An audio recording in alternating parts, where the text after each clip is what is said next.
Buenas tardes, muchísimas gracias a todos por su presencia aquí. Hoy nos convoca una de las nuevas conferencias que el ciclo de la Real Sociedad Matitense Económica de Amigos del País tiene previsto para el mes de noviembre. Es muy posible que dentro de pocos días las calles de Madrid se llenen de caperuzas y de escobas y de todo tipo de recuerdos que nos traerán a personajes, aquellos a los que el péndulo que marcaba sus tiempos les hizo vivir en una época en que coincidían en extraño triunvirato la ciencia, la superstición y la religión. Probablemente muchos de aquellos personajes que hoy recordaremos con humor dentro de unos días pisaban el terreno de la ciencia y posiblemente por ello pagaron un cruel tributo a la naturaleza, bien dentro de una pira funeraria o bien colgados de una soga. Yo no sé si será verdad, como dijo Gerolamo Cardano, que hay una realidad escondida detrás de la naturaleza. En esa realidad, la ciencia trata de encontrarla, la religión asegura conocerla y la superstición intenta administrarla. No lo sé, pero en cualquier caso lo cierto y verdad es que nosotros esta tarde sí nos vamos a elevar en nuestro espíritu y en nuestro reconocimiento y riqueza del mismo. Y nos vamos a elevar no sobre ninguna escoba, sino sobre un soporte verdaderamente brillante y seguro, cuál es la palabra de la persona que hoy ocupa esta mesa para dirigirnos la conferencia de hoy. No sé si será verdad aquello de que el péndulo marca el tiempo y el destino traza un camino. Si eso es así, vengamos a bendecir nuestro destino que nos lleva a un camino que hace que esta tarde ese camino se encuentre con el de la profesora de Pacis. La profesora de Pacis es catedrática de Historia Moderna de la Universidad Complutense de Madrid, imparte sus clases de especialidad desde hace 35 años. Es profesora invitada en diversas universidades españolas y extranjeras, como por ejemplo Suecia, Italia, México y Venezuela. Sus principales líneas de investigación, entre muchas otras, son la Marina y el Ejército de los Austrias en los siglos XVI y XVII, las órdenes religiosas en los siglos XVI y XVII también, y el sistema de seguridad y orden público y el ejército en la España del siglo XVIII. Es autora de más de un centenar de publicaciones de su especialidad, libros, capítulos, artículos de revistas especializadas. Ha participado en más de 30 proyectos de investigación financiados por entidades públicas y privadas. Es directora de la Cátedra Extraordinaria Complutense de Historia Militar. Está distinguida con la Real Orden de la Estrella Polar del Reino de Suecia por su contribución al fomento de las relaciones hispano-suecas a lo largo de la historia. Es amiga de la infantería, académica de número de la Academia de las Ciencias y las Artes Militares y más todavía entorchados que adornan su personalidad. Yo no tengo nada más que manifestar mi satisfacción y mi contento, profesora de Pacis, por su presencia aquí y tras recordarles, porque ya sé que creen que se me ha olvidado, recordarles que no se les olvide encender sus teléfonos móviles cuando hayamos salido. Tras eso, yo estoy esperando disfrutar del magisterio de su palabra, profesora. Cuando usted quiera, muchas gracias.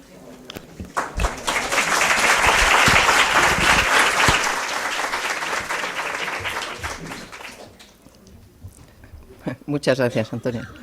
Muy buenas tardes a todos. Quiero que mis primeras palabras sean de agradecimiento a la Real Sociedad Económica Matitense de Amigos del País y en su nombre a Antonio López por contar conmigo para esta actividad cultural que espero sea de su agrado. Me ha puesto también que no sé si me ha puesto el listón demasiado alto. Bueno, es un agradecimiento que hago extensivo a todos los presentes, por supuesto, por ocupar la tarde de hoy conmigo.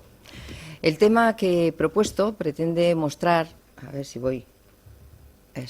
Pretende mostrar la concepción vital, las creencias, la manera de pensar, de actuar, en definitiva, la mentalidad de la Europa de los siglos modernos, de los siglos XVI al XVIII. ¿En qué creen? ¿Qué sienten? ¿Cómo y por qué actúan de un modo determinado y no de otro? ¿Por qué lo sabemos si entonces no había medios de comunicación, no había redes sociales, no había teléfonos móviles? Pues lo sabemos por los documentos de archivo, los restos arqueológicos, los procesos inquisitoriales, los testamentos, las bibliotecas, las iconografías y los libros publicados, los libros de época, ¿no? Yo voy a ir ilustrando mis palabras con multitud de imágenes y de textos de la época, y sí les invito a que realicen conmigo un viaje al pasado para poder entender esa actuación, esa mentalidad, esas creencias en las que la brujería, la magia, la religión jugaron un papel esencial en el comportamiento de los hombres y de las mujeres de los tiempos modernos. No obstante, vamos a señalar previa y brevemente quiénes son esos protagonistas de la Europa moderna, es decir, la ambientación histórica para podernos poner en contexto. Esta sería mi primera parte de la conferencia. En la segunda relataré en qué pensaban, qué se sentía y en qué se creía. Veremos que en algunos aspectos hemos cambiado, pero en otros no tanto después de tantos siglos. Les confieso, y no se asusten, que cuando Antonio López me invitó, pues dije, pues sí, es un tema atractivo, y empecé a escribir, a consultar, y me salieron 90 páginas. Resumir 300 años en una hora me ha resultado muy difícil, pero les aseguro que no voy a tenerles hora y media sentados aquí y que entonces, bueno, puedan disfrutar conmigo. Empecemos, pues.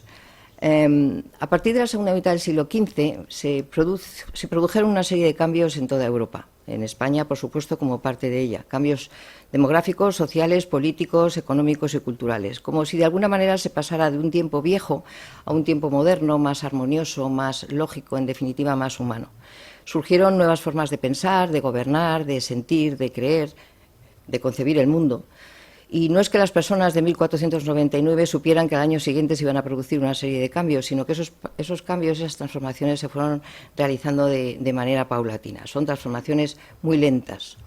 Aquí podemos ver un mapa de Abraham Cresques, un geógrafo y cartógrafo judío residente en Mallorca, que dibujó uno de los mapas más bonitos del siglo XIV y se pueden hacer una idea de la Europa de entonces.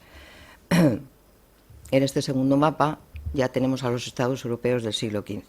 ¿Cómo es la Europa del siglo XV? Pues es un territorio estable, con pequeña densidad de población, lleva una vida sedentaria, esa población está desigualmente repartida, la comunicación está limitada entre los países, los caminos siguen siendo las antiguas calzadas romanas, hay escasas relaciones culturales y hay pocas influencias mutuas, aunque hay un mismo fundamento, un fundamento similar. La familia es monógama, base de la herencia y de la propiedad. La mujer siempre está en situación de dependencia, pasa de la tutela del padre a la tutela del marido. Los hombres son libres, aunque también hay esclavos.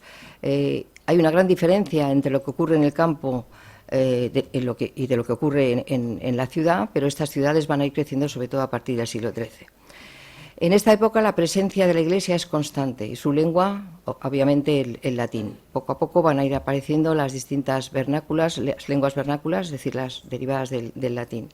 Pero la influencia de la Iglesia es enorme, es una influencia unificadora con un gran poder, aunque se empieza a cuestionar el comportamiento del clero porque no cumple con las obligaciones. Se amanceban, tienen hijos, practican el nepotismo, la corrupción, el abuso, etcétera, etcétera.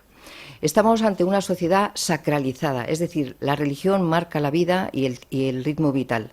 Cualquiera que fuera, la religión tiene una presencia muy viva en la sociedad porque cualquier acto de la vida cotidiana, importante o trascendente, venía marcado por la religión, desde la vida hasta la muerte, desde la integración de las asociaciones existentes hasta las costumbres o la conformación del calendario laboral. Todo está impregnado de religiosidad. Los rezos, las horas diarias de los estudios de los niños, el catecismo, la forma de diversión, la indumentaria. Es decir, cuando hablamos de religiosidad, estamos hablando de un conjunto de elementos que configuran un determinado comportamiento religioso. Y para eso es corriente hablar de las advocaciones a santos, de los ritos, las creencias, los lugares de culto, las ceremonias, las supersticiones, las reliquias, la creencia en milagros, los exvotos. Es decir, la religión está presente y, por ejemplo, desde el comienzo de la existencia de una persona, desde el nacimiento. Al niño había que administrarle el bautismo en la parroquia o in extremis por parte de la partera si el niño corría peligro de muerte. Al niño se le ponía el nombre sacado del santoral, generalmente el día del santo que nace o el patrón de la localidad o de un santo benefactor al que la familia tenía una especial advocación, ¿no? O también se les imponía los nombres extraídos del Antiguo Testamento. Lo suelen hacer, por ejemplo, los protestantes. Los calvinistas ponen nombres como David, Judith, María, también los judíos. Hoy en día se pone el nombre que queremos. Algunos de los protagonistas de famosas series o de personas destacadas de la vida social. Agárrense con estos nombres en España: Melania, Calíope, Samay, Briseida, Piedras Santas, o el mismo mío, Magdalena de Pazis, que es un nombre completo, una carmelita descalza que levitaba en el siglo XVII, y hay veces que trato de hacerlo, y que buscaba también el don de la bilocación, estar en dos sitios a la vez. Bueno, yo no lo he conseguido, pero ese es mi nombre, un nombre muy largo, Magdalena de Pazis, para tan poco apellido, Pi. En alguna ocasión, cuando me han presentado, que no ha sido el caso de Antonio López, me han presentado como la profesora Margarita de Pizza. Con eso les digo todo.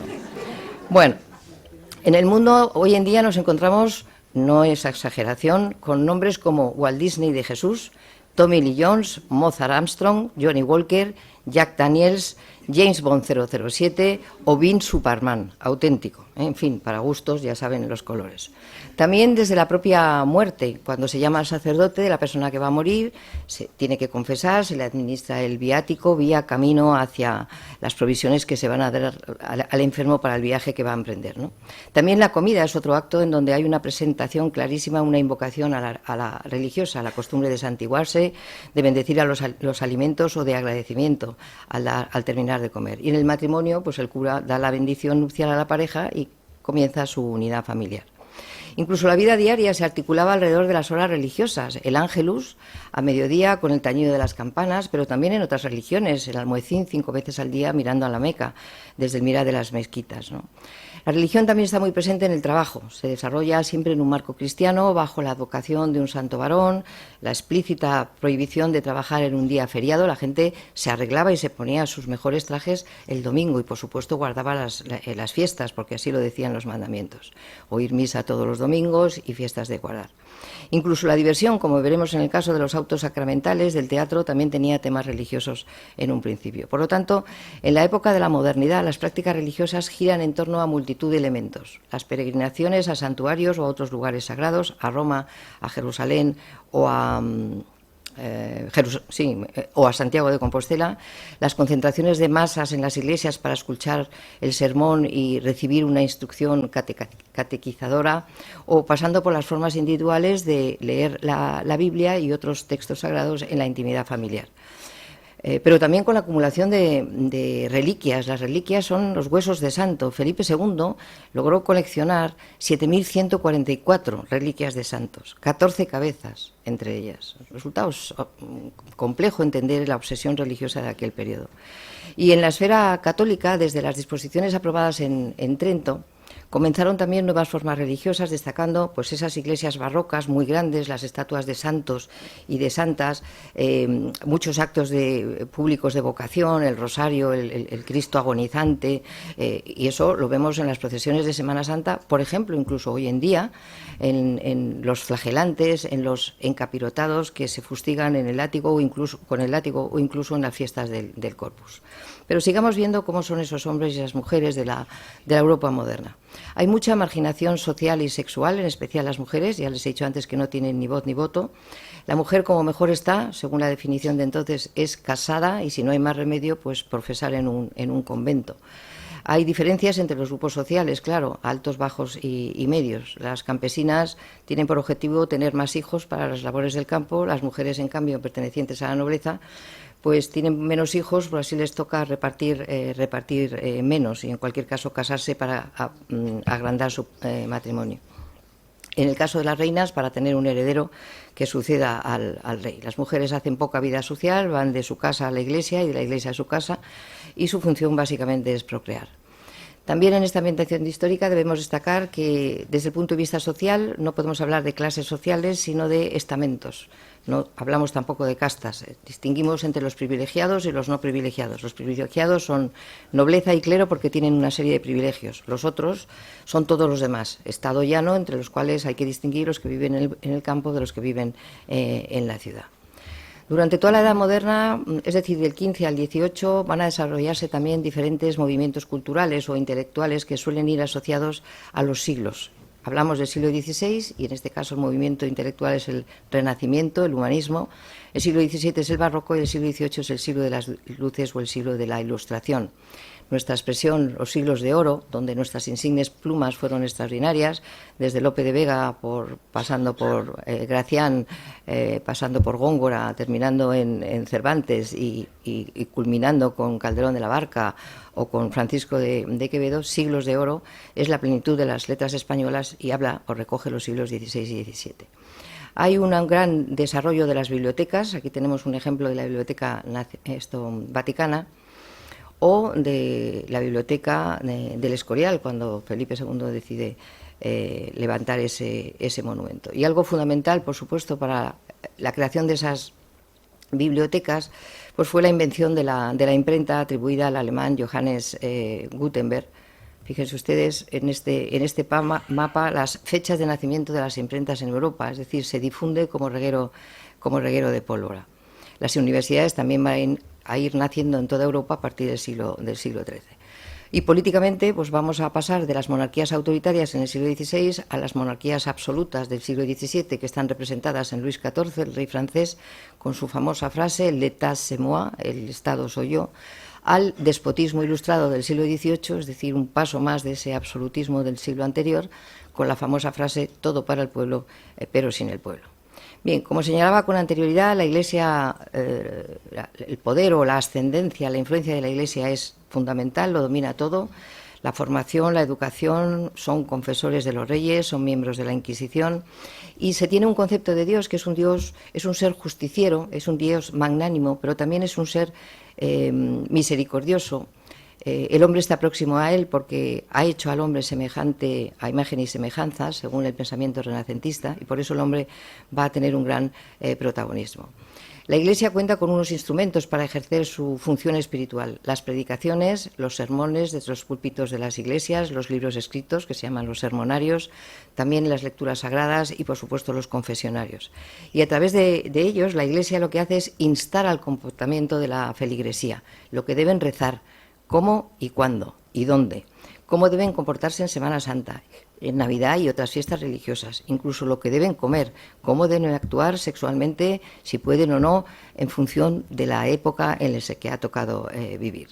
Sin embargo, en los tiempos finiseculares, es decir, a finales del siglo XV, la feligresía empieza a entrar en crisis. Empieza a concebir o a entender que tiene una sensación de abandono de Dios. Más que nunca se sienten temerosos, creen en la llegada del apocalipsis. Yo no sé si se acuerdan en 1999 cómo empezó a proliferar que si se acababa el mundo, que si los ordenadores entraban en crisis, bueno, pues algo parecido ocurría, pero bastantes siglos atrás.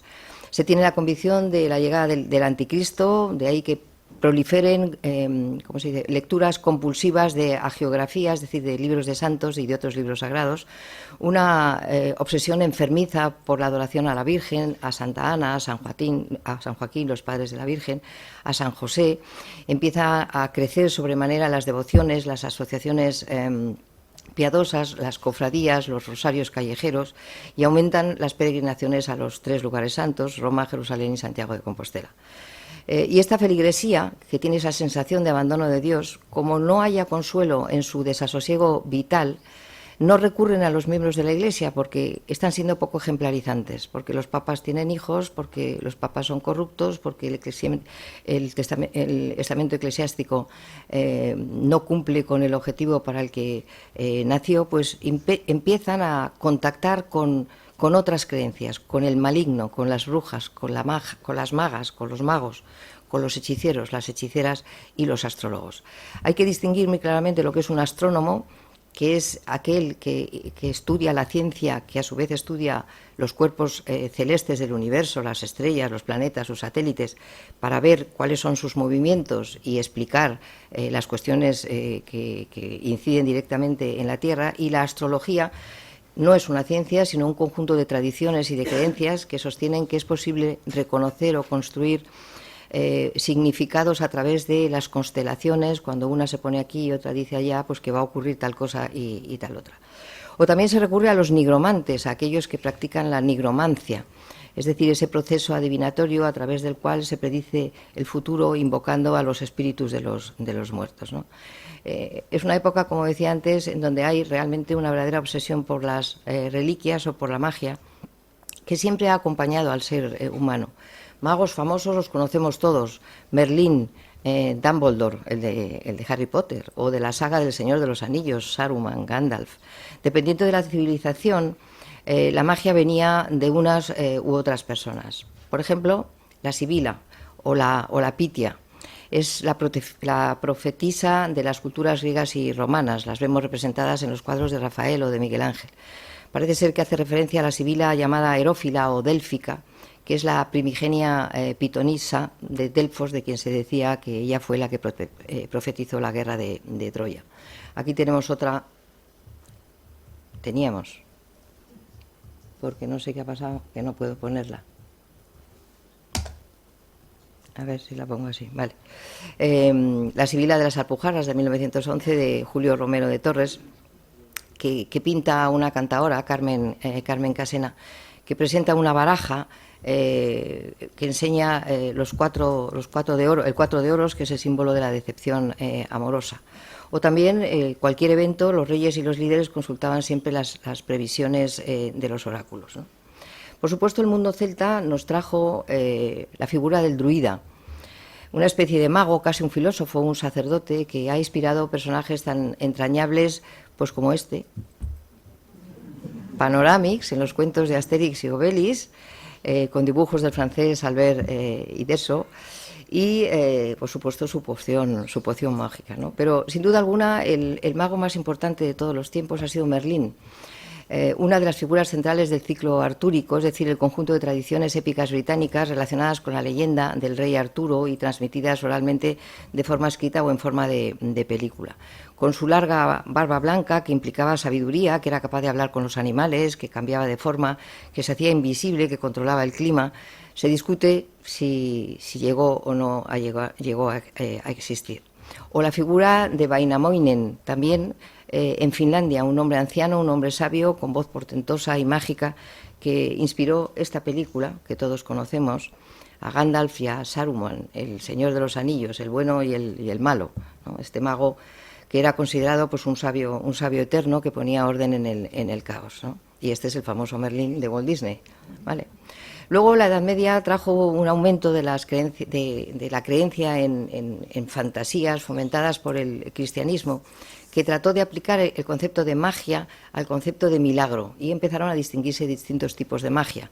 Por eso surgieron las prácticas más científicas, como la alquimia, la precursora de la magia, de la química, y los conceptos de Santo Grial, la copa en la que bebió Cristo en la última cena, o la fuente de la eterna juventud, que todavía hay alguno que la sigue buscando. También apareció el concepto de magia negra o demoníaca, y se asociaba a la mujer bruja, surgiendo la idea de que la magia no era bondadosa, sino todo lo contrario, era muy peligrosa. Más adelante hablaremos de casos de brujas.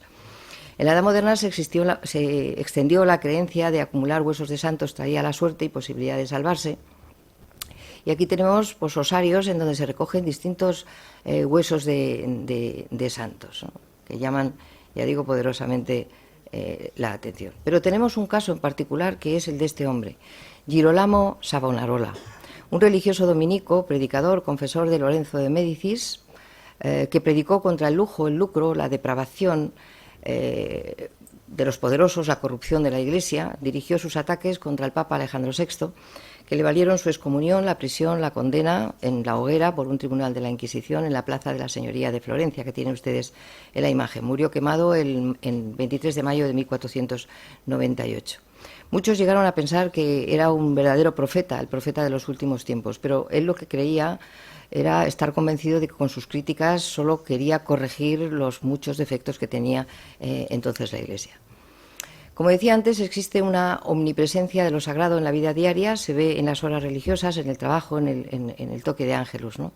Hay una conciencia, una percepción del paso del tiempo, y cuando se habla de los tiempos siempre se expresa así: los días antes de Navidad, los días después de Cuaresma. Es decir, se habla de los tiempos litúrgicos como si estos nos marcaran la vida diaria y el ritmo vital.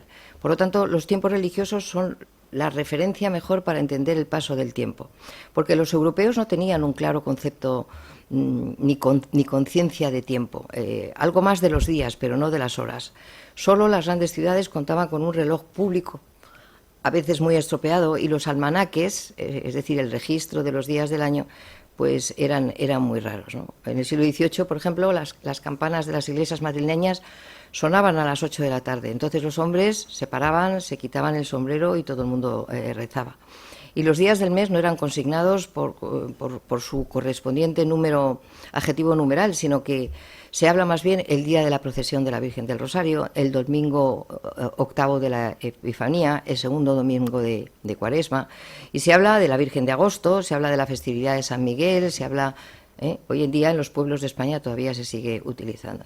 En fin, que se tenía una percepción del tiempo más cualitativa que cuantitativa, siempre en función del santoral.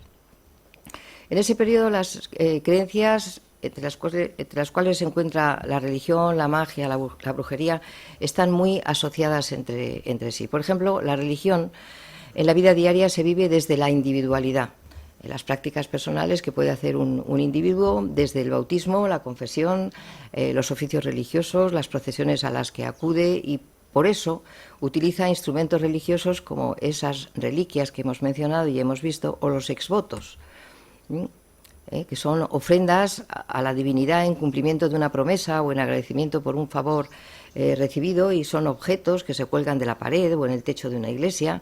Es un trozo de tela, es cualquiera de las cosas. Todos estos exvotos están en ese santuario que acabo de señalar: figuras humanas, tallas, iconos sagrados, promesas espirituales, todo tipo que ustedes crean.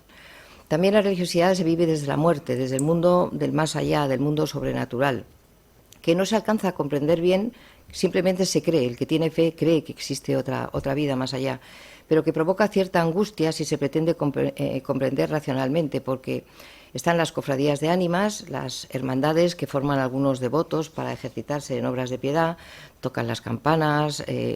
Esa religiosidad y práctica religiosa se vive también en los testamentos de las mandas pías, es decir, oficiar o pedir una misa, el recuerdo de la persona fallecida, y por supuesto lo vamos a ver también más adelante en las mortajas, en la elección de las mortajas, en las misas post-mortem o en el ritual funerario, incluyendo las plañideras y todo lo demás. La imagen de la muerte es algo siempre presente, porque en aquella época las hambrunas, la guerra y las enfermedades se daban cuando no a la vez, y por lo tanto pensar en la muerte era algo muy habitual en aquella época. En la imagen izquierda tienen la muerte visita al usurero, una casulla con la muerte, o la representación pictórica del árbol de la vida y de la muerte, que es algo también muy frecuente. Esta religiosidad a la que yo aludía también se vive desde el punto de vista de la educación. Es fundamental adquirir el conocimiento de la religión a través de la catequesis, pero también igualmente con el adoctrinamiento moral, con las costumbres, con la moral, con los comportamientos. Y los instrumentos básicos son la voz, la palabra, es decir, la oratoria, con esos sermones, con esos libros que yo decía, libros de confesiones, y por supuesto con la iconología, es decir, la representación de virtudes o de vicios de apariencia de personas, o a través de las misiones populares dentro o fuera del país. Por último, la religiosidad también se vive desde la solidaridad religiosa. Las cofradías, las hermandades, las devociones, las congregaciones, se vive absolutamente todo desde ese sentido. Los rosarios callejeros, el rosario de la aurora, y en fin. España es una gran nación en esa época, un gran reino, una gran monarquía que hizo uso de todo esto. Y la religión también se vive desde la transgresión, desde la herejía, desde las supersticiones, desde los instrumentos de control, como puede ser la Inquisición o puede ser el índice de libros prohibidos que existió en aquella época. Bien, yo decía antes que se vivía un ambiente de desasosiego, de desconsuelo, que vivía la sociedad a finales de la Edad Media y comienzos de la Edad Moderna, y que ello les empujaba a creer en la brujería, la magia, la existencia del maligno como algo real, buscando explicaciones a algo horroroso o espantoso que ocurría, ¿no?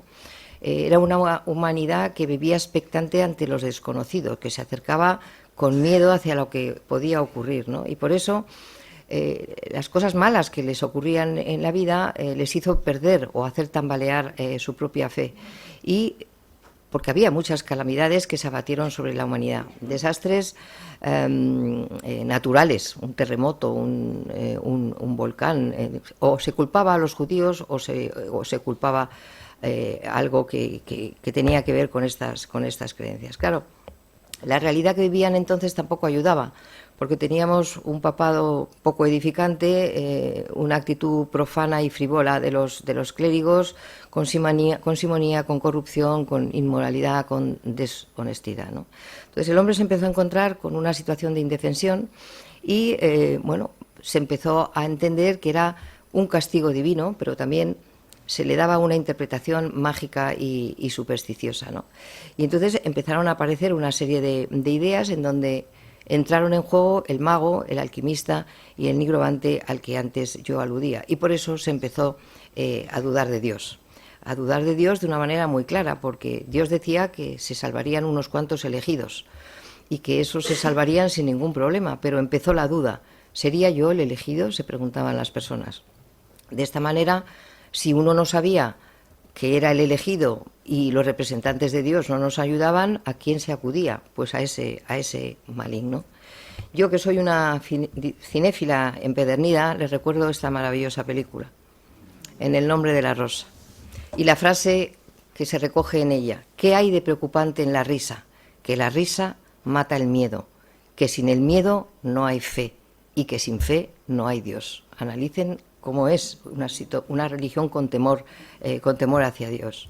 Es un excesivo temor a Dios, el recurso al diablo, los ardides del maligno, la presencia del maligno que está en esa abadía, dice la película. La bestia está entre nosotros, hay algo diabólico, algo femenino, y empiezan a identificar lo femenino a la mujer bruja, porque hubo muchos casos de brujas, pero muy pocos o casi ninguno de brujo. Entonces hay una absoluta creencia de que el demonio tiene mucho poder, casi tanto poder como Dios, y entonces empiezan a aparecer figuras de Satán, Belfegor, Belcebú, etcétera, etcétera, como una posibilidad. El hombre empieza a encontrar la posibilidad de que, bueno, puede acercarse al demonio. Y fíjense los nombres del demonio: 17 tipos de demonios que hemos visto escritos en cualquiera de las fuentes que yo he señalado. También estaba muy extendida la creencia en la capacidad del diablo para aparecer en cualquier momento, con una fuerza, con una energía negativa muy poderosa que ni el mismo Dios podía frenar o era incapaz de anular, de regular o de controlar. Y luego, además, se creía en que podía darse una especie de intervención diabólica que se llamaba mixta, porque el diablo requería la complicidad del hombre para poder aparecer, para poder intervenir, ¿no? Y para eso pues se recurría a lo demoníaco y al aquelarre. Las declaraciones y confesiones de los posesos y gran parte de la literatura de la época insisten en el deseo de que Lucifer mostraba empeño por convivir con el hombre y que se quería instalar además en su contexto para presidir, para dominar todas sus actuaciones. Por eso las referencias a Satanás son constantes, no solo entre los católicos, sino también entre los luteranos y en otras confesiones religiosas. El demonio se aparecía incluso a los conquistadores en todas las facetas culturales de los mayas o de los aztecas. Para demostrar esta voluntad del maligno a integrarse en el mundo de los hombres, un médico ocultista y demonólogo neerlandés de la segunda mitad del siglo XVI, que se llamó Jan de Beer, intentó calcular los demonios, es este personaje, enviados por Satanás.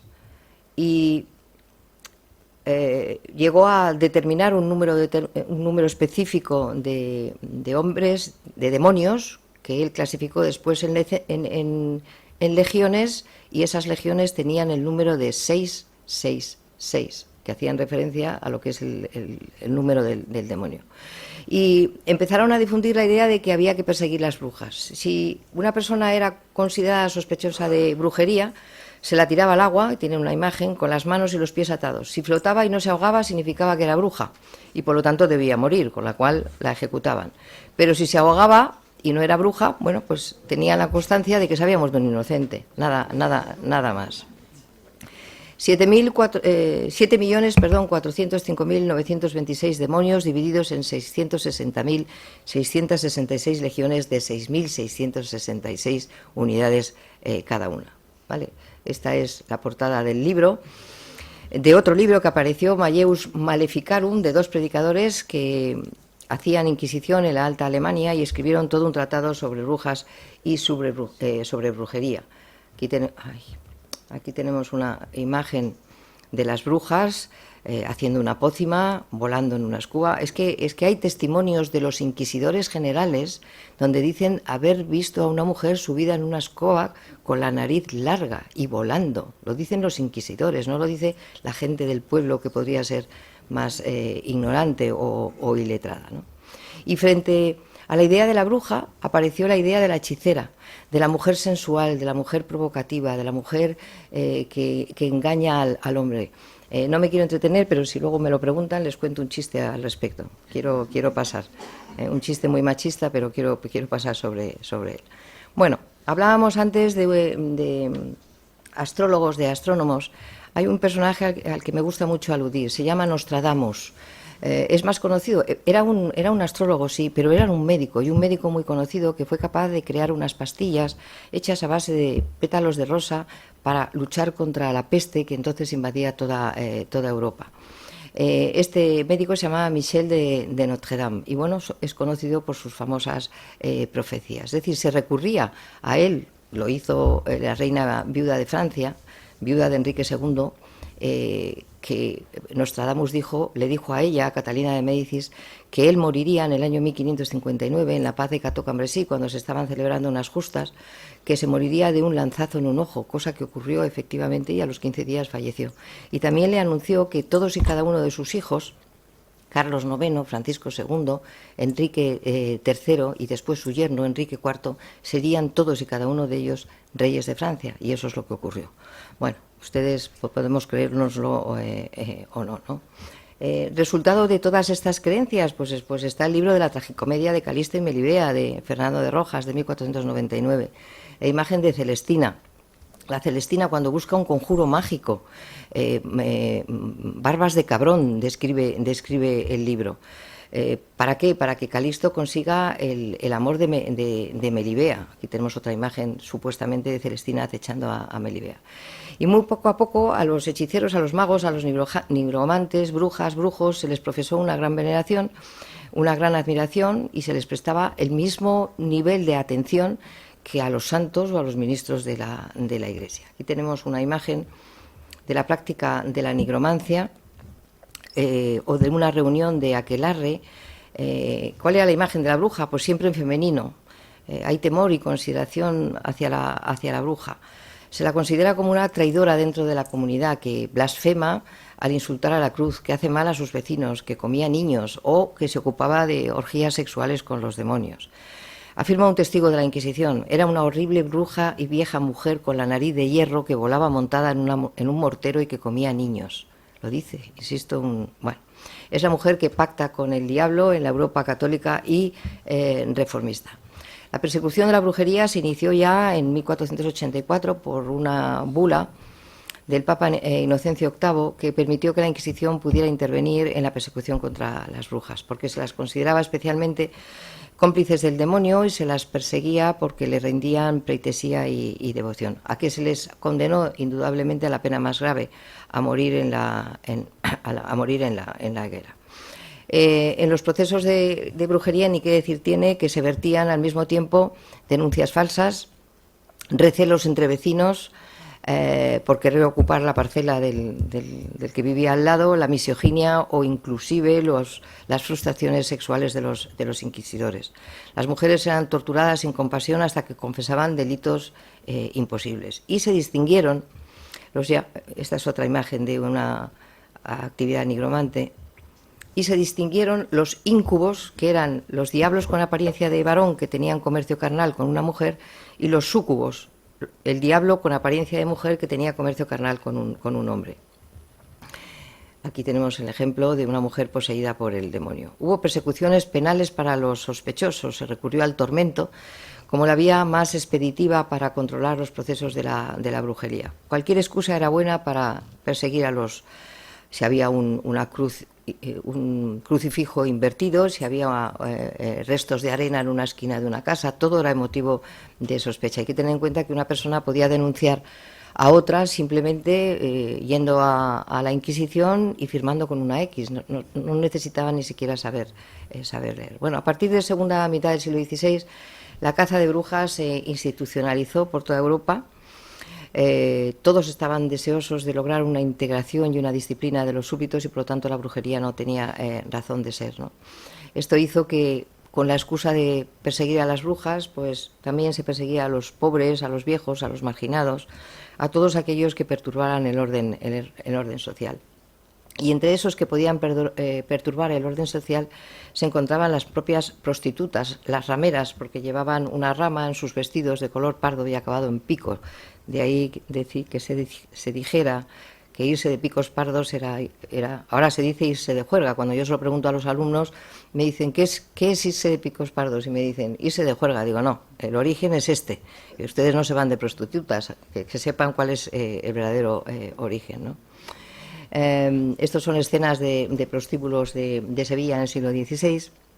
Y a este respecto y para otras mujeres, yo les recomiendo vivamente este libro, que es extraordinario. Es un maestro, Manuel Fernández Álvarez, fallecido en el año 2010, Casadas, monjas, rameras y brujas, la olvidada historia de la mujer española en el Renacimiento. Es del año 2002, tiene ya muchos años, pero es extraordinaria. La caza de brujas podía afectar a cualquier hombre, cualquier individuo, mendigos, hombres, mujeres, niños, ancianos, y daba lo mismo diferencias regionales y cronológicas, ¿no? Para los autores del libro que ya he citado, Malleus Maleficarum, la mujer era mala por naturaleza, decían ellos, cito textualmente, pues duda antes de la fe, de la cual reniega también antes lo que es la base de la brujería. Y los cazadores de brujas se guiaban por la idea de la mujer que exigía que ésta debía una rigurosa subordinación al hombre, y que su aspecto físico, la sensualidad, la sexualidad, era un obstáculo para el desarrollo intelectual del hombre.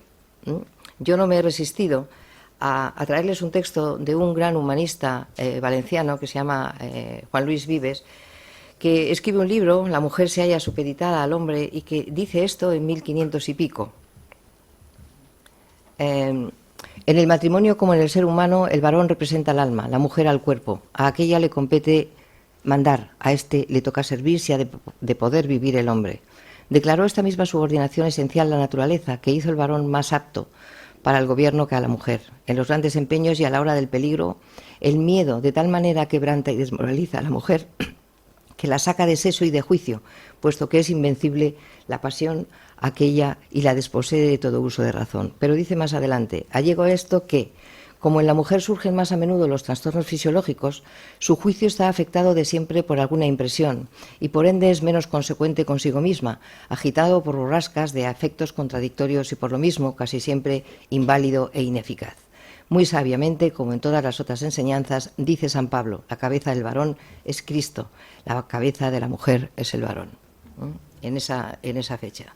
Y no me resisto a este otro fragmento. Al hombre muchas cosas le son necesarias, verbigracia, la prudencia, el bien hablar, la ciencia política, la memoria, el talento, el arte de vivir, la justicia, la liberalidad, la magnanimidad y otras cosas que sería prolijo enumerar. Si le falta alguna de estas, parece menos de culpar con que tenga algunas. Empero, es decir, sin embargo, en la mujer nadie busca la elocuencia, ni el talento, ni la prudencia, ni el arte de vivir, ni la administración de la república, ni la justicia, ni la benignidad. En suma, nadie reclama de ella sino la castidad, la cual, si fuere echada de menos, es igual que si al hombre le faltaran todas las demás. La castidad en la mujer hace las veces de todas las virtudes. No comentamos, ¿verdad? Volvamos de nuevo a la brujería. Merece la pena destacar algunos casos de mucha repercusión. Una de ellas es la de Walpurga de Heidenhain, que era una religiosa benedictina inglesa del siglo VIII, misionera en Alemania, que fue acusada de brujería, luego santificada, y la festividad de Santa Walpurga, o Noche de Walpurgis, Se celebra la noche del 30 de abril al 1 de mayo. Se celebra en muchos lugares, esta es la celebración actual, en Alemania, en Chequia, en Polonia, en Suecia, en Noruega, en Finlandia, en Holanda. Otro caso muy curioso es la confesión de una bruja en Alemania que se llamó otra Walpurga Hosmeining. Aquí tenemos una imagen del libro en donde se declaró su persecución, y en esta otra pueden aquí ver los tormentos de los aparatos de tortura a la que fue sometida. Está considerado como uno de los relatos más despiadados de una asesina, según acabaron diagnosticando, a mitad de camino entre el mito y la realidad.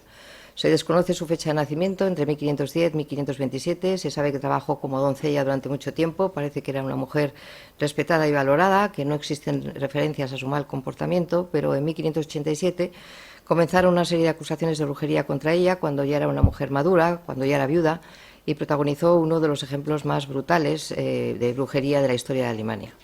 Fue torturada y comenzó a hablar. Claro, cuando a uno le torturan, canta la traviata, ¿no? Canta lo que tenga que cantar. Pero comenzó a hablar seguramente para acabar su sufrimiento. Declaró que en una noche de mediados del siglo XVI, poco después de enviudar, mantuvo relaciones sexuales con un demonio que lo llamó Federling. Que la noche siguiente el demonio insistió en volver a tener actividad sexual y que firmó un pacto con él, que ella se mostró de acuerdo, que Federling le presentó a Lucifer, que ella describió como un hombre alto con una larga barba gris, que parecía un príncipe porque llevaba atuendo muy lujoso y con joyas, y que tenía además un refinado comportamiento. Cuando firmaron el pacto con Satanás, la invitó a beber, a comerse niños crudos y mantener relaciones sexuales. Bueno, ni qué decir tiene, es el escrito de ella contándolo, y es un escrito público, ¿no? Pero está claro que ella confesó esos horribles crímenes bajo tortura, y que probablemente fuera más bien la psicosis de la casa de brujas más que una asesina en serie, como pudiéramos pensar en ese momento. Aquí, cuando fue quemada en la hoguera, la imagen comiéndose a un niño, o la imagen de la visita del demonio a Walpurga.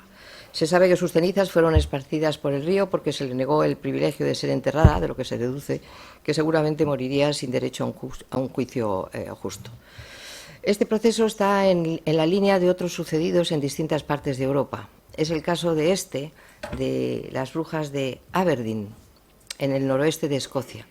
Escocia es uno de los lugares de mayor brujería. Murieron por juicios de brujería alrededor de 5.000 personas en 200 años. Son muchas personas.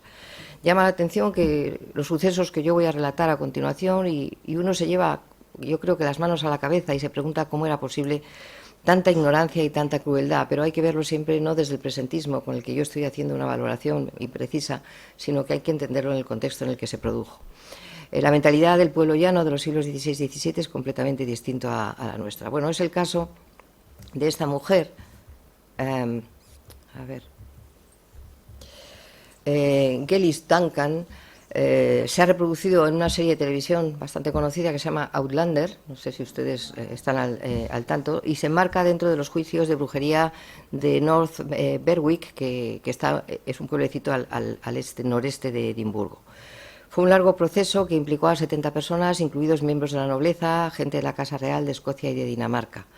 Y bueno, todo parece que se debe a que unas mujeres no querían que Ana de Dinamarca se casara con Jacobo I de Inglaterra, VI de Escocia, y en el viaje pues hubo una tormenta. La verdad es que casi naufraga el barco, pero se echó la culpa a esas mujeres que no querían que hubiera una vinculación entre Escocia y Dinamarca en aquella época. Algunas fueron condenadas a prisión, otras ardieron en la hoguera. En concreto, una de ellas, esta Gillis Duncan, era una jovencita de un pueblecito cercano a North Berwick, que trabajaba para un hombre, se sabe el nombre, David Seaton, y que, alarmada por el extraño comportamiento de Gillis, pues la denunció. ¿Por qué? Porque esta mujer se escapaba por la noche y no sabía dónde iba, hasta que la sometió a tortura, y ella confesó pues aquello que confesara, que efectivamente era una bruja. Después se desdijo porque escribió un documento, pero ya había sido condenada a la hoguera, que ella lo que iba era a verse con un novio que era herborista y que le había ayudado a hacerse, pues a trastocar y a manipular los estos. Pero hay quien afirma que los fantasmas de estas y de las otras mujeres vagan por el lugar porque acabaron todos sufriendo graves torturas, ¿no? Las brujas dicen que celebraban sus reuniones satánicas en una pequeña... esta es otra escena esta es la iglesia. La iglesia frente al mar, llamada St. Andrew's Kirk, y sus restos hoy en día pueden visitarse. En sus confesiones, muchas de estas mujeres admitieron haber arrojado cadáveres desmembrados al mar desde la iglesia con el fin de conjurar tormentas para que hicieran naufragar el barco del rey. Esta es la escena. Otro caso famoso fue el de las brujas de Salem, en el norte del estado de Massachusetts, en Estados Unidos, concretamente en Boston, en la capital. Aquí lo tienen. En enero de 1692 se inició en la localidad de Salem un juicio contra varias mujeres acusadas de practicar brujería. Las denunciantes eran un grupo de adolescentes que empezaron a sufrir muchas convulsiones, espasmos incontrolables, durante un proceso que acabaría con la vida nada más y nada menos que de 20 personas. Es uno de los casos más llamativos de América colonial. Hay incluso un museo aprovechando el tirón turístico, ¿no? Bueno, se había fundado Boston, Springfield y algunas otras tierras donde vivían los mohicanos, otras tribus, y en ese lugar se desarrolló pues una serie de casos de brujería, aunque el más recordado es este de Salem. Ha sido llevado al cine también por una película que se llama El Crisol, no sé si la han tenido oportunidad de conocer, y el protagonista es Danny Day-Lewis. Bueno, el caso es que en este proceso, el Tribunal de Massachusetts rechazó todas las pruebas presentadas durante los juicios. Ellas admitieron que habían sido engañadas por Satanás. Algunos autores han excusado todas estas convulsiones como la epilepsia, como la causa de los ataques y las convulsiones de las niñas, y hay otros que han explicado esas convulsiones porque seguramente se habrían intoxicado por el cornezuelo del centeno, que es una enfermedad que se conoce con el nombre de ergotismo o fuego de San Antonio, que era un cereal que se elaboraba con pan y que posee una toxina que es la ergotamina, de la que se deriva a su vez un ácido lisergélico que fue el que provocaría estas cuestiones. Pero bueno, para la mayoría de los estudiosos, la causa más probable de estos terribles acontecimientos es la histeria colectiva, que resultó pues muy asfixiante en un clima de puritanismo, que es el que ocurre en Massachusetts en estos problemas. Y llegamos a España. Estos son algunos de las imágenes del caso de brujería. Y llegamos a España. En España hay tres, no nos vamos a detener en todos ellos. Las brujas del País Vasco, en Guipúzcoa, en el siglo XV, las brujas del Roncal, ese valle navarro tan maravilloso, de 1527, y las brujas de Zugarramurdi, que se produce en el año 1610. Se encontró en esa localidad, en Zugarramurdi, el proceso fue llevado porque le correspondía por área de influencia por el Tribunal de la Inquisición de Logroño. Ahí está, en el círculo rojo está la localidad. Fue un auto de fe celebrado en esa ciudad los días 7 y 8 de noviembre de 1610. 18 mujeres fueron condenadas porque confesaron sus culpas, apelaron a la miseria del tribunal, y las que se resistieron fueron quemadas vivas. 5 en efigie habían sido quemadas porque ellas ya habían muerto, ¿no? El proceso es muy largo. Este es el maravilloso pueblo. Si tienen ocasión, vayan. Yo les invito a que visiten, pero se van a llevar una gran decepción con las cuevas, porque es algo totalmente turístico. Están iluminadas y ahí dicen que estuvo y la gente va y se lo cree. Pero bueno, es un tirón en cualquier caso, ¿no? Una vecina que vivía en el país de Laborde, en Francia, había sido acusada de herejía, había escapado y había llegado a Zugarramurdi. Y en Zugarramurdi empezó a contar las cosas que hacía de brujería, cosas que eran evidentemente falsas, ¿no? Pero la Inquisición de Logroño empezó a preocuparse por las denuncias que se hacían, y empezaron a detener a una serie de mujeres, siempre mujeres. Se las amenazó naturalmente con la tortura, Y después el carcelero dijo, las apretaron y amenazaron mucho si no lo decían. Luego está demostrando que efectivamente se hizo bajo tortura. Bueno, la Inquisición las encarceló de cualquiera de las maneras y eso es lo que provocó su más absoluto de las condenas. Estas otras imágenes de las cuevas. Y se celebró un auto de fe, que es un espectáculo público ejemplarizante entre 20.000 y 30.000 personas, miembros de la Inquisición, nobles, autoridades, el pueblo llano, etcétera, etcétera. Aquí tenemos otra imagen que resulta extraordinaria, que es un auto de fe, y aquí lo que son los sanbenitos, las corozas, es decir, los gorros de papel o de cartón pintado, ¿no? Una vez que se las condenó, el inquisidor no se quedó conforme con las denuncias, las volvió a estudiar y se dio cuenta que había sido toda una patraña. Pero para cuando quiso rectificar, esas mujeres habían fallecido. Eso es lo más trágico, ¿no?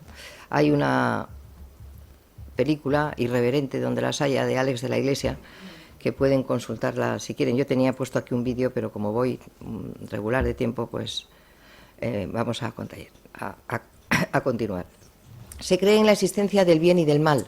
Son dos fuerzas que combaten, el bien y el mal. Lo demoníaco, Lucifer, Satanás, Belcebú, la lucha entre los dos señores, Dios y el diablo, que están en constante pugna para ganarse a sus vasallos y a sus almas a costa de los otros, y mandan a sus huestes, a los santos, a los ángeles o a los demonios de todo tipo, ¿no?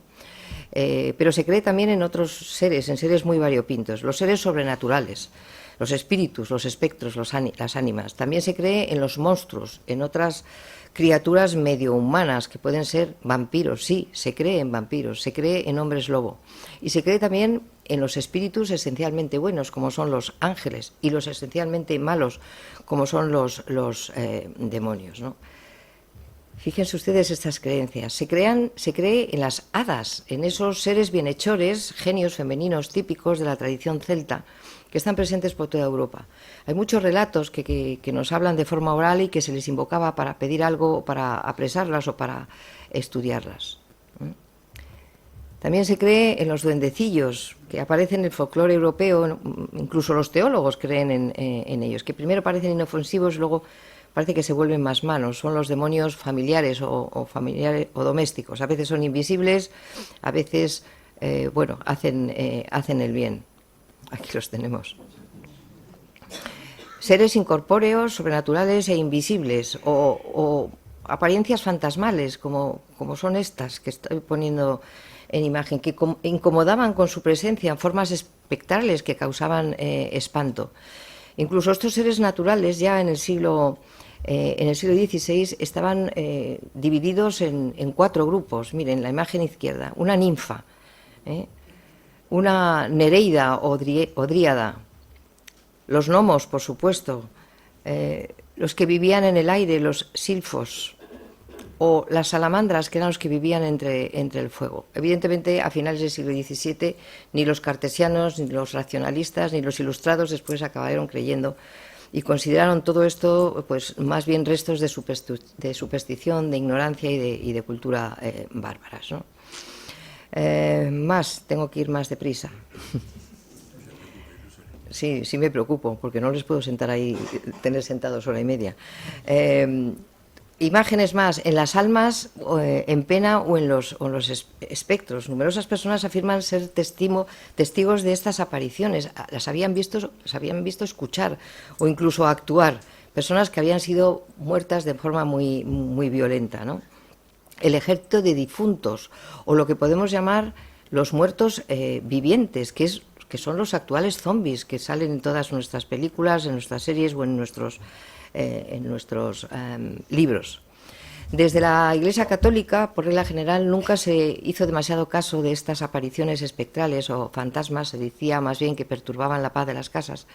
Pero se interpreta que estos espectros se aparecían a los humanos para comunicarles la experiencia de la muerte y de la vida de ultratumba, o reclamando la necesidad de realizar servicios religiosos por su alma. Todo es susceptible de verse y de interpretarse de la manera que se quiere, ¿no? Pero, por ejemplo, aparecía el verdadero problema cuando el poder de esos espectros se combinaba o se convertía en demonio, como ocurría. Los fetos muertos en el útero materno, se decía que se convertían en demonio. Los niños que no habían recibido el bautismo. Las mujeres fallecidas en los partos. Los suicidas.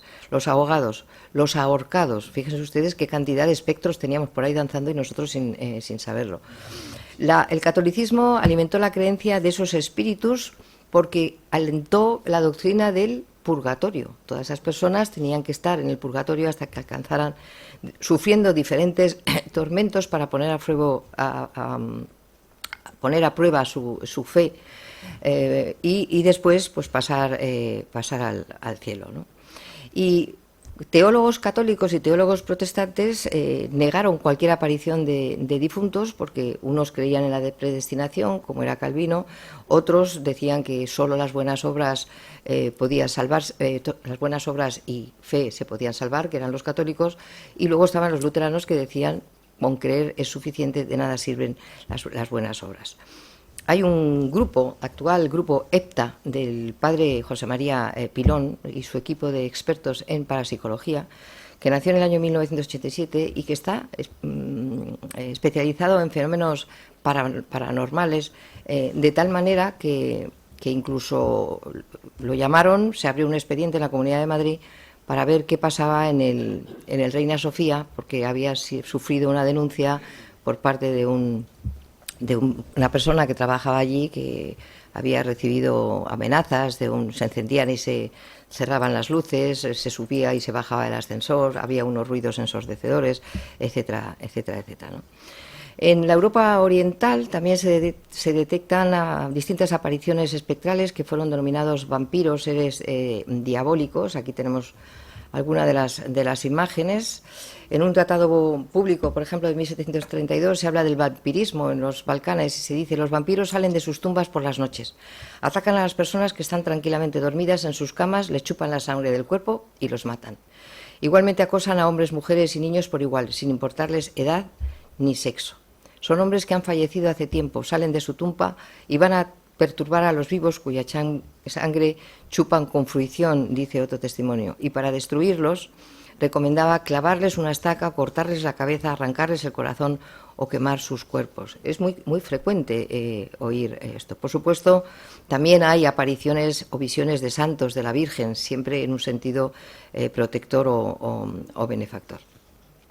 Junto con los espíritus también se sospechaba de la existencia de seres monstruosos, de seres anómalos, casi siempre relacionados con el demonio o con sus intermediarios, ¿no? Y tenemos unos ejemplos que podemos poner aquí, como es la forma del diablo. Pues San Jorge y el dragón son los eclesiásticos los que difundieron la imagen del monstruo como demonio, o la serpiente que tentó a Eva en el paraíso. O la Iglesia Católica también difundió esto, la opinión de que los monstruos solo podían ser obras de Dios porque era demasiado poder concederle al demonio la razón de su existencia. Lo tenemos en los cuadros del Bosco. Ustedes se han fijado en el cuadro del tríptico del carro de Leno, o en estas imágenes que yo les estoy poniendo aquí. El propio San Isidoro, en sus etimologías, dedicó un capítulo entero al estudio de los monstruos. Pero también desde la ciencia se demostró que eso podía ser factible y que no se tenía que acudir a nada, ni al demonio ni a Dios. Y destaco la figura de este hombre extraordinario que definió así los monstruos. Son cosas que aparecen fuera del curso de la naturaleza y en la mayoría de los casos constituyen signos de alguna desgracia que ha de ocurrir, como una criatura que nace con un solo brazo, otra que tenga dos cabezas y otros miembros al margen del ordinario. Y sobre los prodigios dice: son cosas que acontecen totalmente contra la naturaleza, como una mujer que dé a luz a una serpiente o un perro. Efectivamente son dos cosas muy distintas. Pues eso lo escribió este hombre, el tocólogo más famoso de la época, del siglo XVI, médico francés, que se llamaba Ambroise Paré. Fíjense ustedes, esa es la imagen de su libro, y estamos hablando de 1575, para que vean lo extraordinariamente moderno de aquella época. Fíjense las imágenes en donde nos habla de siameses en este caso.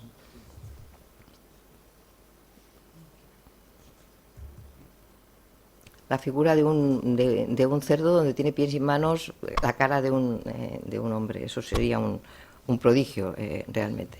Pero también se cree en los gigantes que presagian una gran desgracia, mientras que los enanos o los bufones anuncian que la pobreza se abatiría sobre la humanidad. Hay convicción en la existencia, por supuesto, de sirenas, que representan la desaparición de los príncipes, de los señores, las sediciones, las agitaciones sociales.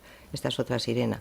O las sirenas atacando los barcos, que era algo muy frecuente. Cuando no se sabía la razón de lo que ocurría, se acudía a un tipo de explicación, ¿no?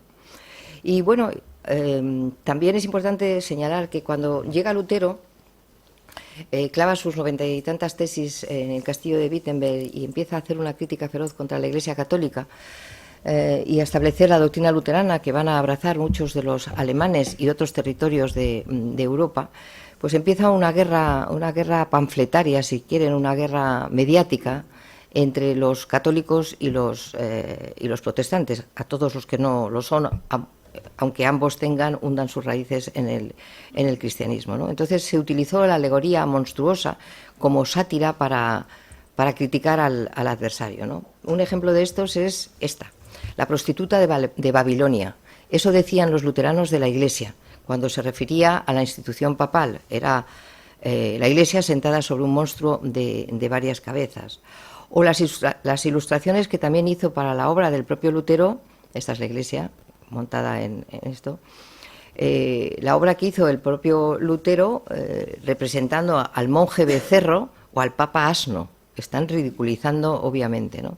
Muchos grabados anónimos circularon profusamente por la Europa reformada que representaban, ya digo, cualquier forma como esta. Papas diablo. Es que son del siglo XVI. O frailes lobo que se comían a los niños, ¿no?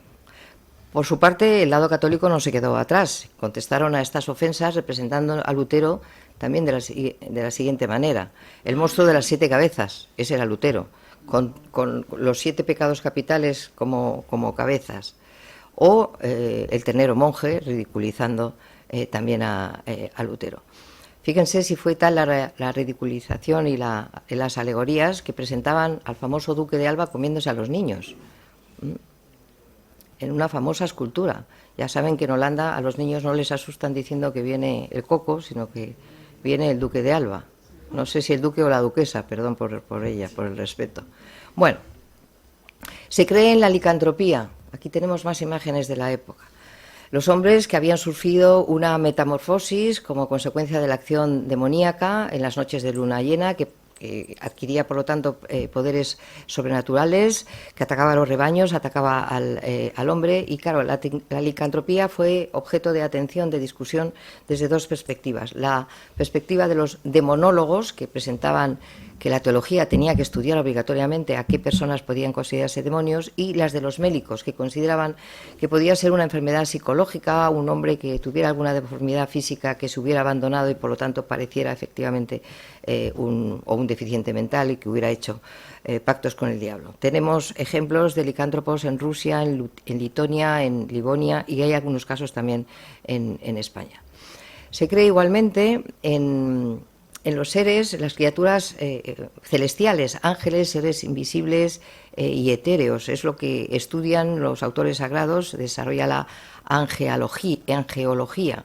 Aquí tenemos la imagen superior, los serafines, los querubines y los tronos.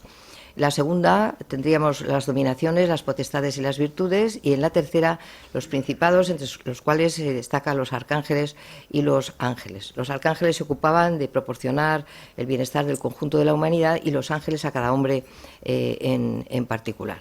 Y tenemos al arcángel, pues a uno de los más conocidos, Arcángel Miguel, el gran defensor de los cristianos contra el enemigo de la Iglesia, contra los demonios. Tenemos al arcángel Rafael, el guardián del árbol de la ciencia, del bien y del mal, acompañante de las almas que hacen su último viaje hacia el más allá, y el arcángel Gabriel, que es el ángel de la revelación, el que protagoniza la anunciación de la Virgen, y que tienen una naturaleza inmaterial, pero siempre se les representó en forma de hombres para que fuera más fácil para el intelecto humano, ¿no? Bueno, los libros de demonología son estos. se ven a los demonios actuando, empalando a mujeres. Son escenas violentas, pero son muy gráficas. El propio Lutero llegó a describir las peleas físicas que había tenido con Satanás, él con Satanás, porque para ellos el poder demoníaco era tan amenazador como para los católicos. Es decir, católicos y luteranos se sintieron comprometidos para intentar erradicar las ideas del mundo de Satanás, ¿no? Y aquí tenemos pues muchas imágenes que he ido encontrando de demonios varios. En aquella época, en los tratados de demonología, se hace una clasificación. Además de los íncubos y súcubos que hemos visto, hablan de demonios familiares, demonios de las pesadillas, los demonios que se forman del semen, los demonios engañosos, los demonios limpios que atacan a los hombres santos, los demonios que atacan a las ancianas y las convierten en brujas, absolutamente de todo, ¿vale? El diablo, además, suele aparecer siempre de estas formas: un ser de color oscuro, negro, con cuernos, cola, pies caprinos, ojos llameantes, vello recubriéndote todo el cuerpo y despidiendo, ¿qué olor? Pues un olor sulfuroso, porque el ácido sulfúrico es con el que se interpreta. Y hablan, repito, de demonios llameantes, demonios aéreos, demonios terrestres, demonios acuáticos. Bueno, el reino de Satanás, sin duda alguna, estaba en el infierno. Referido a eso, aparecen también la figura de los obsesos, la obsesión, los obsesos y los llamados energúmenos. Los energúmenos eran los que tenían adherido un demonio al lado y les hacía comportarse como verdaderos enfermos y como verdaderos locos. ¿No han empleado ustedes alguna vez la frase "te portas como un energúmeno"? Pues el energúmeno era al que se le atribuía que tenía un demonio escondido en la espalda. O sea que imagínense todo eso. ¿Y para eso qué existía? Pues los exorcismos. ¿Qué hizo la Iglesia? Acudir a los exorcismos. Los exorcismos se introdujeron en la Iglesia cristiana y quedaron regulados a partir de 1637. Hoy en día existen todavía la figura del exorcista, ¿no? Bueno, no puedo llegar a todo. Aquí tenemos más demonios. Y esos demonios de los que yo estoy hablando llegaron a provocar grandes desastres, ¿ven? Con forma de brujo, con forma de gato negro, etcétera, etcétera. Llegaron a influir tanto que se conocen los casos de algunos conventos que fueron literalmente abordados por los demonios y que se metieron dentro de las monjas, por llamar de alguna manera. Es el caso muy famoso de unas monjas, las monjas de Ludum, que bueno, acusaron a una de ellas de haber sido lo culpable de lo ocurrido, que llamaron a los médicos, llamaron a los exorcistas, aplicaron todo tipo de terapias y resultó porque todas ellas empezaron con convulsiones, otra vez ejecutadas. Esta es una escena donde se puede ver lo que le pasó a todas ellas, y todas ellas influenciadas o imitando a la otra también se ha dado pábulo a todo esto. Y en España hubo un caso, el monasterio de la Encarnación, más conocida como el convento de San Plácido, las monjas benedictinas. También adaptaron, tras largas deliberaciones, son escenas de la propia película que se hizo sobre ella. En el caso de ya digo, las monjas estas mismas monjas del convento de San Plácido, pues tras largas deliberaciones los inquisidores llegaron a la conclusión de que podrían estar influenciadas por los alumbrados o el alumbradismo, que era un tipo de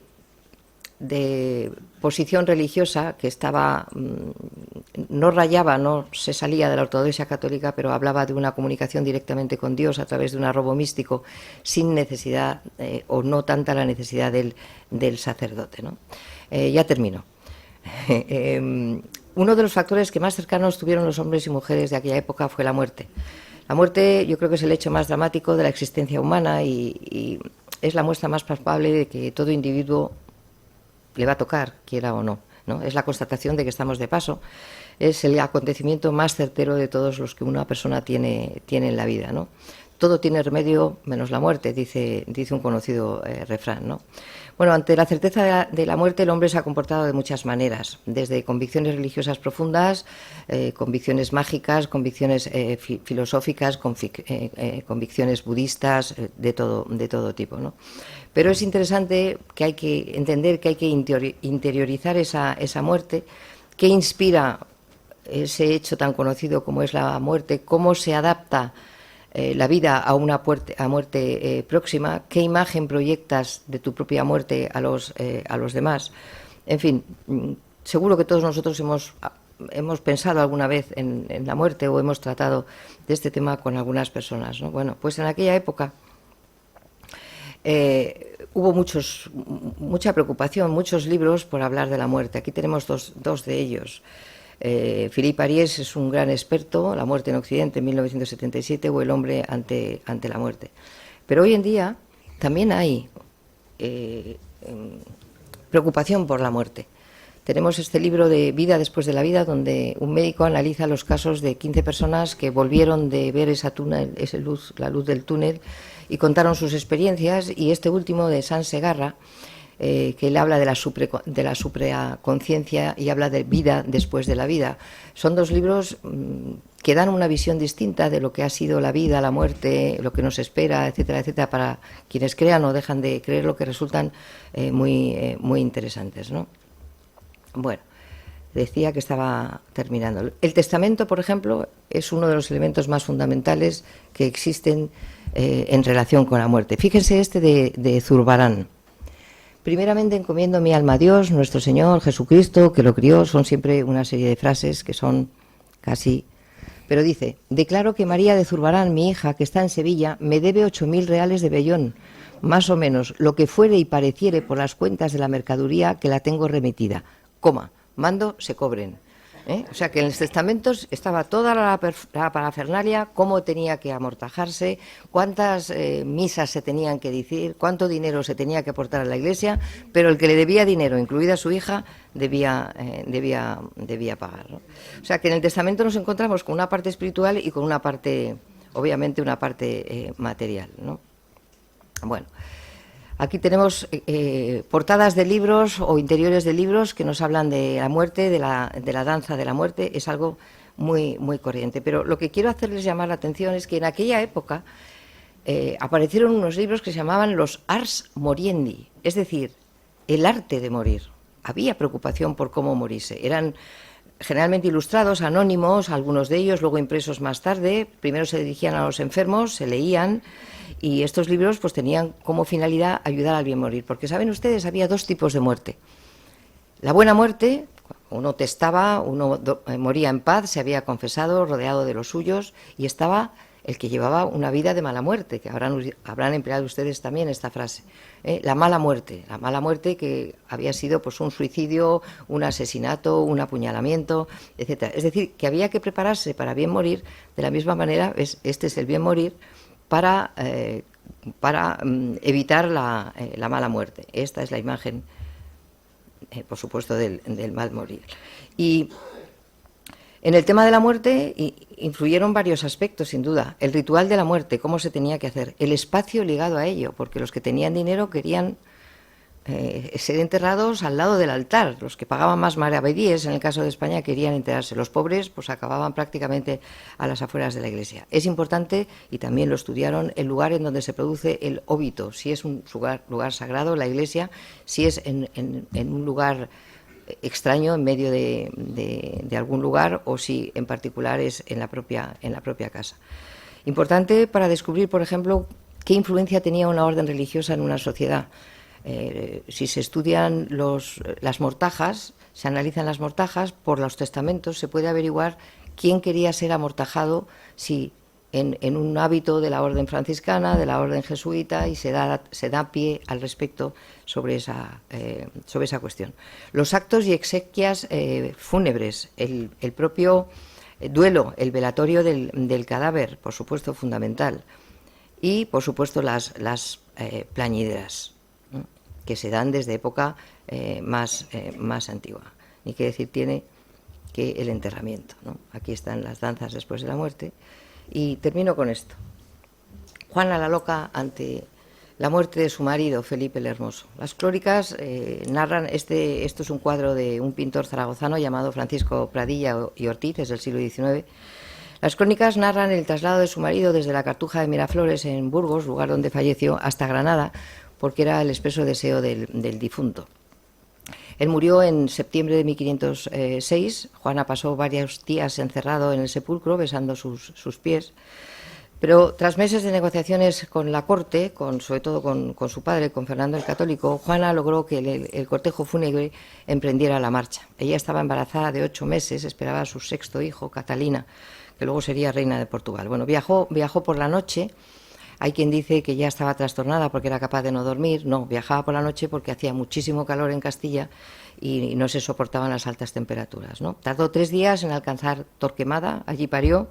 Allí pasó un tiempo hasta que regresó de nuevo para poder enterrarlo en la Capilla Real de Granada. Su corazón, como era deseo del difunto, pues fue llevado a Bruselas. Y después ella acabó su vida, como saben, encerrada en Tordesillas durante más de 40 años.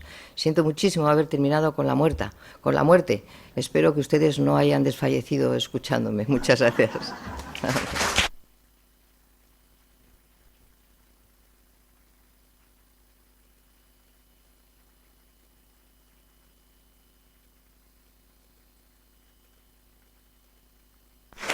Discúlpeme, que me he pasado de tiempo.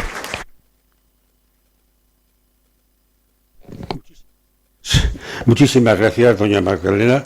Ahora se abre un turno de preguntas, pero antes quiero que me permitan el placer de decir, yo no sabía que su nombre completo era Magdalena de Pazis. Entonces, le felicito a usted sinceramente por ser portadora de ese apellido Pi tan glorioso. Y, por supuesto, ahora se abre el turno de preguntas y recuerdo que alguien puede preguntar por ese chiste que queda prometido. Es machista, lo reconozco.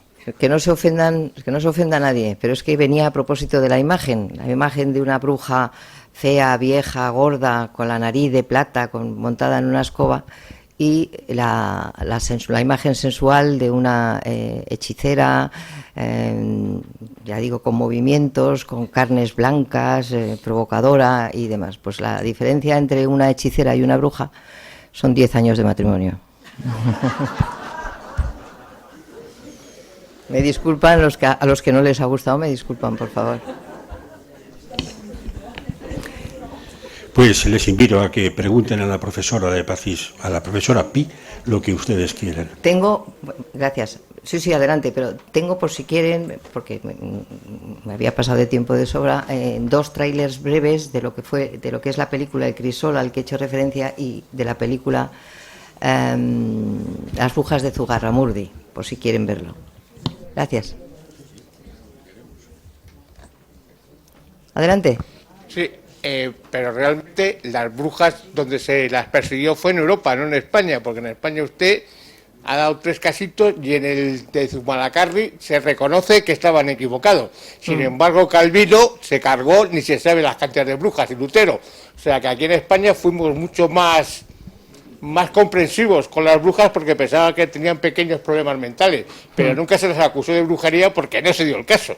No, acusadas de brujería sí, lo que pasa que se demostró en este caso de Zugarramurdi que no eran tales. En las otras sí, lo que pasa que yo hoy tenía que hacer una selección porque era la Europa del siglo XV al XVIII y dije, bueno, pues voy a contar las de Salem que son conocidas, las de Aberdeen, pero tiene usted razón efectivamente. España Alemania fue la mayor y España solo se destaca eso por destacar algunas como parte de Europa. Pero sí, en mucho menor medida. No, en mínima medida. Gracias.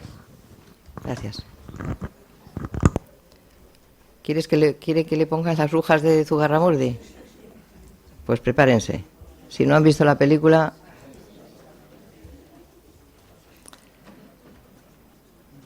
A ver. Aceptar.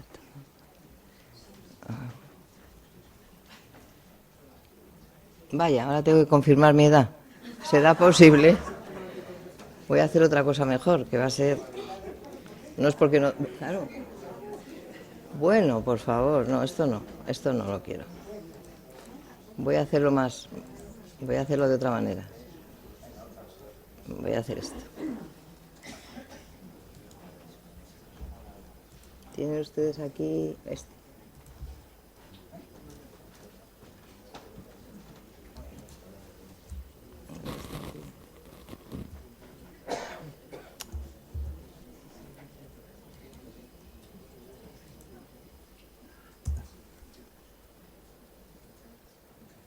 Oh, nada, no me deja. Pues ya lo siento. A ver si la otra les vale.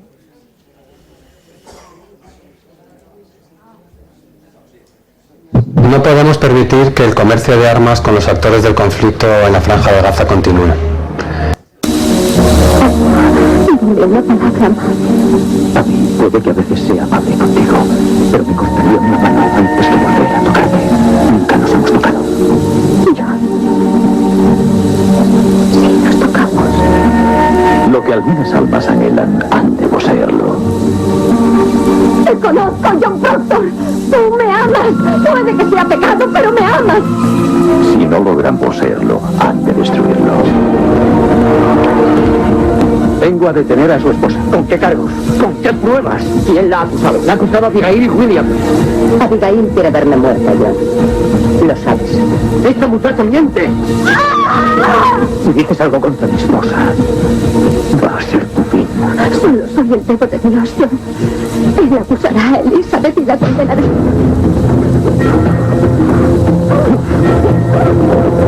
En un mundo dominado por el miedo, el juez ha enviado a prisión a otras 14 mujeres y va a colgarlas si no confiesan. ¿Confesar? ¿El qué? Para ser condenadas es suficiente. Una sola palabra y saldré de las tinieblas en una terrible noche para juzgaros las cuentas. Os aseguro que vais a temblar.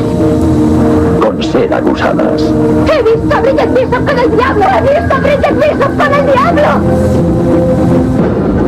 Unas niñas alocadas han traído el caos y no hay más ley que la venganza. ¡No permitiré que mi esposa sea tu víctima! Nunca imaginé que te ocurriría esto. Solo quería estar contigo. ¡Es una prostituta! ¡Quiere bailar conmigo sobre la tumba de mi esposa! ¡Que Dios me proteja! Mírame únicamente a mí. Solo mírame a los ojos. Llegaremos al fondo de toda esta basura. 20th Century Fox tiene el honor de presentarles la inmortal historia de Arthur Miller sobre un juicio a la verdad. ¿Viste el bien en el alma de Proctor?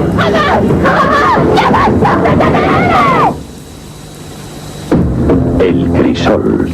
¡He entregado mi alma! ¡No me robes mi nombre! Dirigida por Nicholas Heimer, escrita por...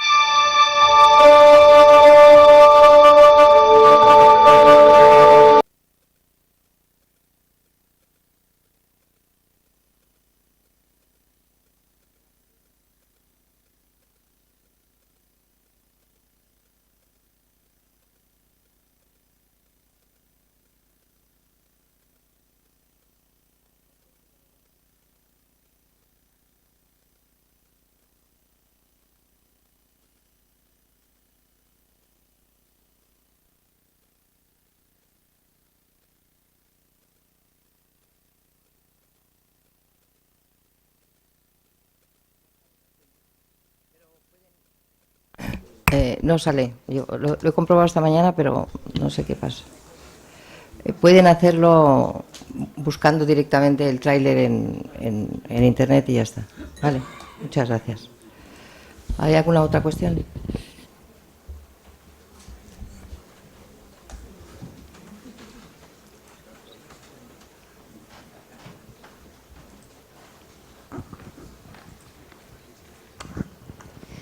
Muchas gracias, profesora, por tu ponencia. Excelente. Yo quería hacerte una pregunta para situarnos un poquito en el siglo XXI que estamos. ¿Tú qué consideras que seguimos acarreando en nuestro acervo cara al futuro de todo este legado de más, bueno, No voy a hablar de 500 años, ya sabes que es muchísimo más. Tu opinión, si puedes. Gracias. No, yo, no es por no dar mi opinión, sino es por saber qué opinión doy. Hombre, arrastramos muchas... yo siempre se lo digo a los alumnos y por favor en esto me disculpan porque no pretendo meterme con ningún tipo de credo religioso, pero la educación religiosa ha pesado muchísimo sobre nosotros en algunas decisiones que hoy en día han cambiado por completo. Y yo les animo a los alumnos a que vayan a Internet y que busquen las 95 tesis de Lutero, porque Lutero, cuando empieza a manifestar su reacción contraria a la Iglesia, él es un fraile agustino. Es un fraile agustino que está asustado. Le estoy poniendo un ejemplo, no me estoy desviando de la pregunta. Es un fraile agustino que tiene una angustia espantosa porque cree que no sabe si se va a salvar y que está convencido de que se tienen que hacer buenas obras, pero no sabe si las buenas obras van a ser suficientes. Entonces, el prior del convento le manda a Roma. Y cuando va a Roma, en Roma descubre lo que son las indulgencias, que eran los perdones que la Iglesia Católica daba a los que iban allí. Pagabas un dinero, te daban un escrito y en ese escrito ponías tu nombre y tenías ganado un trocito de cielo, porque pagabas una cantidad, con esa cantidad la Iglesia organizaba lo que era la cúpula de San Pedro, ¿no? Y cuando él llega allí, vuelve horrorizado. Entonces, vuelve horrorizado porque cree que es un comercio, ganar la salvación es un comercio desde la perspectiva como él ve lo que ha visto en Roma, a su vez. Y entonces eso le llama la atención. El hecho de que la Iglesia pasara por un periodo de corrupción, de venalidad, de absurdos y demás, a él le anima a pensar que hay cosas de la Iglesia que se tienen que cambiar. Y el edificio de la Iglesia se resquebraja, con él se resquebraja. Luego llega Calvino y habla de predestinación. Luego viene Zwinglio y habla de que la Iglesia, que la misa no es nada más que el recuerdo. Entonces aparecen, y luego llega Enrique VIII y el anglicanismo, ¿no? Todos desde la misma raíz, de la raíz cristiana. Entonces, si uno lee las 95 tesis de Lutero, en aquella fecha entiende lo avanzado que era, porque lo que está haciendo es criticar una serie de cosas, o sea, el bautismo, la comunión, ¿por qué necesitamos a un intermediario? No digo ni que esté bien ni que está mal, digo que él revoluciona todo eso, ¿no? Y entonces da otra perspectiva de la vida que es distinta, como la pueden dar los budistas en la actualidad o no. La historia es cíclica, no obstante, y a mí me gustaría, iba a decir una cosa que sí, que la voy a decir, que nuestros políticos supieran historia. Porque si nuestros políticos supieran historia, seguramente no dirían las cosas que dicen y no sé si están al tanto de lo que está pasando con Cristóbal Colón y con su ADN. Ahora resulta que el ADN de su hermano Diego no valía, pero no es suficiente y puede ser que sus restos estén enterrados en Sevilla, otros en la República Dominicana y bueno, que a lo mejor es mallorquín, pero que a lo mejor, o sea, bueno, por favor, pues esto nos lo tendrán que dar la información más rigurosa que nos podamos encontrar, ¿no? Entonces, es una pregunta a la que no puedo responder, sinceramente. Tenemos unos tics que todavía seguimos, pero yo siempre digo que la historia, que yo soy una apasionada de la historia y me he dedicado a enseñar historia toda mi vida y a investigarla, es algo que debemos conocer, que por desgracia en los planes de estudio está desapareciendo esta parte, sobre todo la parte concreta, pero tenemos que conocer para conocer nuestro pasado, entender nuestro presente y prevenir nuestro futuro. Y solo así podremos hacerlo. Si no conocemos la historia, si no conocemos o sea, la preocupación por la muerte, por ejemplo, que usted decía, ¿qué reminiscencias hay? La preocupación por la muerte, yo no sé si ustedes, yo sí he hablado con mis hijos de la muerte y sí les he dicho lo que quiero que hagan conmigo después.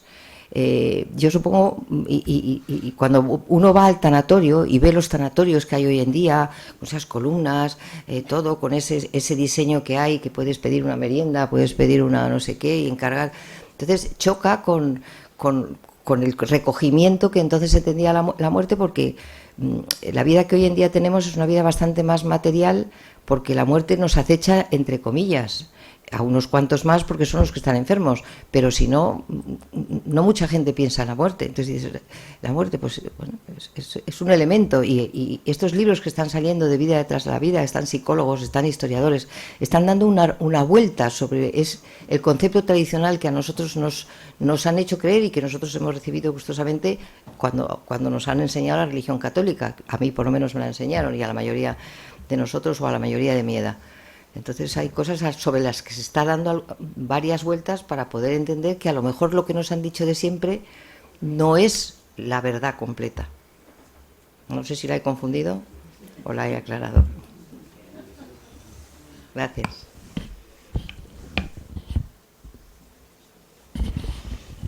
¿No hay ninguna pregunta más? Pues entonces no me queda sino despedir a nuestra querida profesora, doña Magdalena. Este es un pequeño homenaje muy modesto, pero muy sincero. Y esta cosa tan ligera de peso, seguramente va usted a necesitar que se lo enviemos, porque es bastante ligero, pero son dos libros de gran cantidad. Si le parecen pesados, la Matritense se lo enviará a su domicilio sin otro problema. Les agradezco a todos ustedes su presencia aquí, y sepan que siempre que quieran repetirla, esta sociedad elevará su nivel. Muchísimas gracias.